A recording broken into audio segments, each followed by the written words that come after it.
Nancy Pelosi's in Taiwan, and if you didn't hear about it, then I'm curious about your internet browsing habits because that news is everywhere. Anyway, if you haven't heard about the news story, you will, because just by virtue of clicking on this video, your internet algorithm is going to start recommending you some news stories that's going to tell you about Pelosi's trip to Taiwan. So, who is Nancy Pelosi and why is her trip to Taiwan a big deal? She's Speaker of the US House of Representatives, which makes her second in the US presidential line of succession. That means if anything were to happen to US President Joe Biden or Vice President Kamala Harris, Pelosi would become president. Yeah, she's pretty up there. As we've said before, China claims Taiwan as part of its territory.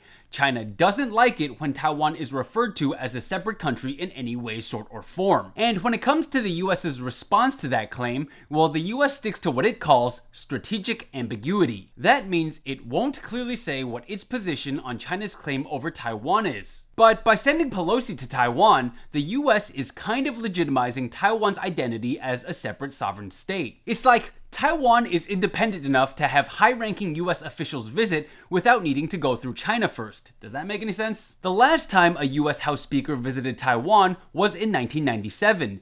Newt Gingrich was in the country for about 3 hours. This time, Nancy Pelosi stayed overnight. And her length of stay is significant because it affects at least one promotion at one store. In Zhanghua County, people who buy a box of pastry at one store can get one free extra pastry every hour Pelosi stays in Taiwan. So, if you buy a box of pastry at that one store and Pelosi stays in Taiwan for 12 hours, then you can get 12 free pieces of pastry. As of recording, Pelosi is tentatively scheduled to stay in Taiwan for about 20 hours, so good luck to that store owner. But even before Pelosi arrived in Taiwan, people were tracking her flight online. At one point, 500,000 people were tracking Pelosi's plane on flight tracker websites. In fact, the increased traffic caused outages for one such service. When she landed, Pelosi announced her arrival on Twitter, saying, "Our delegation's visit to Taiwan honors America's unwavering commitment to supporting Taiwan's vibrant democracy.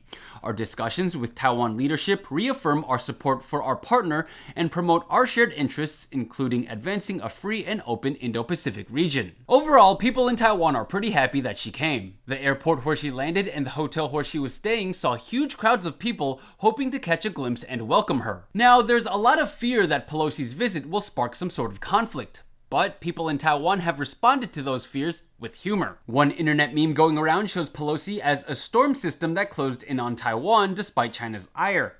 Then there's another picture that said people in Taiwan were, quote, safe from Nancy playing with whatever fire China was referring to. And that's in response to remarks made by Chinese officials who said that Nancy Pelosi visiting Taiwan was like playing with fire. I mean, what else can we do at this point? From what I can see, for the most part, people in Taiwan were pretty stoked that Pelosi visited, me included. I just hope you had a good time, Nancy.